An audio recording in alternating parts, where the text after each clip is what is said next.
नमस्कार, मैं हूं आपके साथ सबा शाहिद शेख। आज सवालों से विदेशों में बैठे खालिस्तानियों को सुलगाएंगे जो मोदी सरकार का हंटर चलते ही बिलबिला गए हैं।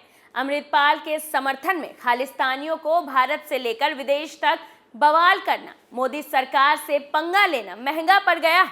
बड़ी खबर यह है कि लंदन और अमेरिका के वॉशिंगटन में भारतीय दूतावास के बाहर खालिस्तानियों के हंगामे और तिरंगे के अपमान पर कड़ा एक्शन लिया गया है, जिससे खालिस्तानियों में भगदड़ मच गई है। विदेश मंत्री जयशंकर के वार से खालिस्तानी तौबा तौबा कर रहे हैं, जिससे तमाम सवाल सुलग रहे हैं।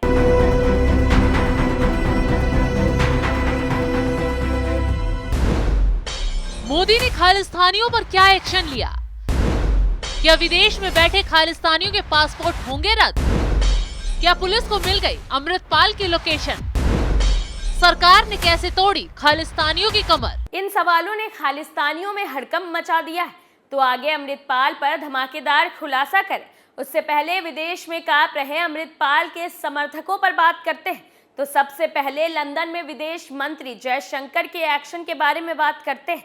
दरअसल दिल्ली पुलिस की स्पेशल सेल ने गृह मंत्रालय यानी अमित शाह के आदेश पर लंदन दूतावास में प्रदर्शन करने वाले खालिस्तान समर्थकों पर मुकदमा दर्ज किया है। इन खालिस्तानी समर्थकों के खिलाफ यूपीए और पीडीपी एक्ट के तहत मामला दर्ज कर जांच शुरू कर दी गई। साथ ही इन खालिस्तानियों के पासपोर्ट रद्द करने की कार्रवाई भी जल्द शुरू हो सकती है।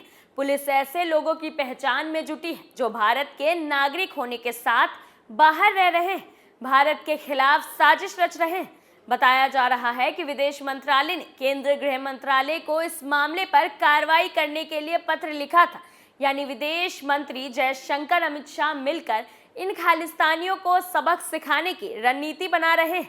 शाह का हंटर चलते ही अमृतपाल के खिलाफ छाती पीटने वाले खालिस्तानी सलाखों के पीछे बैठे नजर आएंगे, जिस पर गृह मंत्रालय ने दिल्ली पुलिस से उचित कानून कार्रवाई करने को कहा था। इस मामले का संज्ञान लेते हुए दिल्ली पुलिस ने यूपीए और पीडीपी की सुसंगत धाराओं में मुकदमा दर्ज कर लिया है। इसी के साथ दिल्ली पुलिस की स्पेशल सेल ने जांच शुरू कर दी है। इसी के साथ अमेरिका के वॉशिंगटन में बवाल करने वालों को की भी लंका लग गई है। अमेरिका में भारतीय दूतावास को निशाने बनाने वालों के खिलाफ भारत के सर्वोच्च न्यायालय के एक वकील ने दिल्ली पुलिस में शिकायत दी है। शिकायतकर्ता वकील ने दिल्ली पुलिस से खालिस्तान समर्थक प्रदर्शनकारियों के खिलाफ एफआईआर दायर कर सख्त कार्रवाई करने की गुजारिश की है। इस सख्त कार्रवाई में प्रदर्शनकारियों का पासपोर्ट रद्द करने जैसा एक्शन लेने की मांग की गई है। तो ऐसे में अगर भारत से ये कार्रवाई इन खालिस्तानियों पर होती है तो खालिस्तानियों पर ये सबसे बड़ी चोट होगी, क्योंकि इन लोगों ने भारत के खिलाफ विदेशी जमीन पर बैठकर जो साजिश की है उसका अंजाम इन्हें खतरनाक तरीके से भुगतना होगा। विदेश मंत्री जयशंकर विदेशों में हुई इस हरकत से काफी गुस्से में है और वो इन देश विरोधी ताकतों को बिल्कुल भी बख्शने के मूड में नहीं है, क्योंकि इन लोगों ने न सिर्फ भारतीय दूतावास में गलत हरकत की बल्कि तिरंगे का भी अपमान किया और उनकी बदसलूकी को कैमरे में कैद कर रहे भारतीय पत्रकार के साथ भी मारपीट की, उनके साथ बदसलूकी की थी। इस दौरान यूएस सीक्रेट सर्विस ने उनकी मदद की थी। लंदन और अमेरिका में जो गुंडागर्दी इन खालिस्तानियों ने दिखाई उससे मोदी सरकार काफी खफा है, क्योंकि एक तरफ पंजाब से भागे खालिस्तानी अमृतपाल का कुछ पता नहीं चल पा रहा है। अमृतपाल को ढूंढने के लिए पुलिस लगातार दबिश दे रही है, एक के बाद एक उसके समर्थक को गिरफ्तार हो रहे हैं, लेकिन अभी तक अमृतपाल का सुराग हाथ नहीं लग पाया है, जिससे भगवंत मान भी सवालों से घिर गए, क्योंकि पंजाब पुलिस की सख्ती के बाद भी कैसे अमृतपाल वहां से निकलने में कामयाब रहा, ये सोचने वाली बात है। वहीं दूसरी तरफ आए दिन अमृतपाल की नई नई लोकेशन सामने आ रही है। कभी दिल्ली में उसकी लोकेशन के बारे में बताया जाता है तो कभी उत्तराखंड में। ऐसे में अमृतपाल की एक करीबी भी पुलिस के हत्थे चढ़ गई है। पुलिस ने पटियाला से एक महिला को गिरफ्तार किया है, जिस पर भगोड़े अमृतपाल को शरण देने का आरोप है। इसके अलावा पुलिस की जांच में फरारी के दौरान अमृतपाल के इस्तेमाल किए जाने वाले कुछ कोडवर्ड का भी खुलासा किया गया है। अमृतपाल के पोस्टरों को नेपाल सीमा पर चस्पा कर दिया गया है और वहां पुलिस की गश्त बढ़ा दी गई है।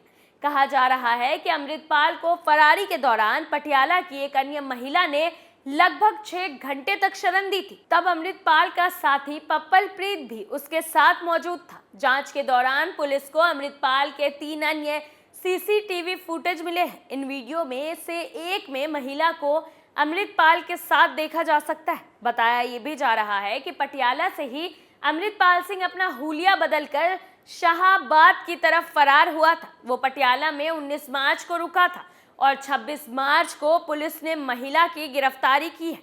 एक और बड़े खुलासे के मुताबिक फरारी के दौरान अमृतपाल अपने साथियों से कोड वर्ड में बात किया करता था। बताया जा रहा है कि कुरुक्षेत्र से गिरफ्तार एक अन्य महिला बलजीत कौर की स्कूटी लेने के लिए उन्हें पर्ची पर एक कोड और फोन नंबर लिखकर दिया गया था। इस कोड में, बुआ जी मैं रीनू बोल रही हूँ, स्कूटी की चाबी मैट के नीचे है, फोन पर बोलना था। दुखहरण गुरुद्वारे पर स्कूटी लेकर पहुंची बलजीत ने ऐसा ही किया था। हालांकि दूसरी तरफ से जो आवाज आई उसमें एक लड़की ने बलजीत से खुद से मिलकर जाने को कहा था, जिसे बलजीत ने नहीं माना और बिना मिले ही लौट आई थी। इस बीच अमृतपाल सिंह के विदेश भागने की आशंका के चलते पुलिस ने भारत नेपाल सीमा पर उसके पोस्टर चस्पा कर दिए। पोस्टरों में अमृतपाल का एक रूप पगड़ी के साथ और दूसरा बिना पगड़ी के है। इस पोस्टर की हेडलाइन में वांटेड लिखा हुआ है। दावा इस बात का भी किया जा रहा है कि अमृतपाल ने पाकिस्तान में 6 AK-47 और 2 AK-56 राइफल की खेप मंगवाई थी, जिनका इस्तेमाल वो बवाल के लिए करने वाला था। वहीं दूसरी तरफ अमृतपाल के साथ फरार हुए पप्पलप्रीत सिंह का कनेक्शन जम्मू से निकला है। यहाँ की पुलिस ने एक पति पत्नी को हिरासत में लेकर पंजाब पुलिस को सौंपा है। हिरासत में लिए गए दंपत्ति का नाम अमरीक सिंह और परमजीत कौर है। ये दोनों जम्मू के RS पूरा क्षेत्र में रहते हैं। पुलिस इस दंपत्ति से पूछताछ कर रही है। इसी के साथ पंजाब पुलिस ने अमृतपाल के एक और गनमैन को गिरफ्तार किया है। पकड़ा गया आरोपी वरिंदर सिंह जोहल पट्टी के जोड़ा सिंह वाला गांव का रहने वाला है। जोहल पर राष्ट्रीय सुरक्षा कानून लागू करने के बाद उसे असम की डिब्रूगढ़ जेल में भेज दिया गया है। तो एक तरफ अमृतपाल के करीबियों को ताबड़तोड़ छापेमारी कर सलाखों के पीछे डाला जा रहा है, तो दूसरी तरफ अमृतपाल कहां छुपा बैठा है, किसी को कोई सुराग नहीं मिल पा रहा है। अब तो पंजाब भी, भगवंत मान सरकार भी बुरी फंस गई है, क्योंकि अमृतपाल के चक्कर में पंजाब पुलिस सिखों को गिरफ्तार कर रही है।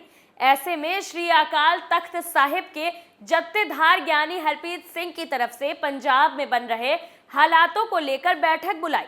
बैठक के बाद बाहर निकले सिख संगठनों ने बताया कि सरकार को 24 घंटे का अल्टीमेटम दे दिया गया है।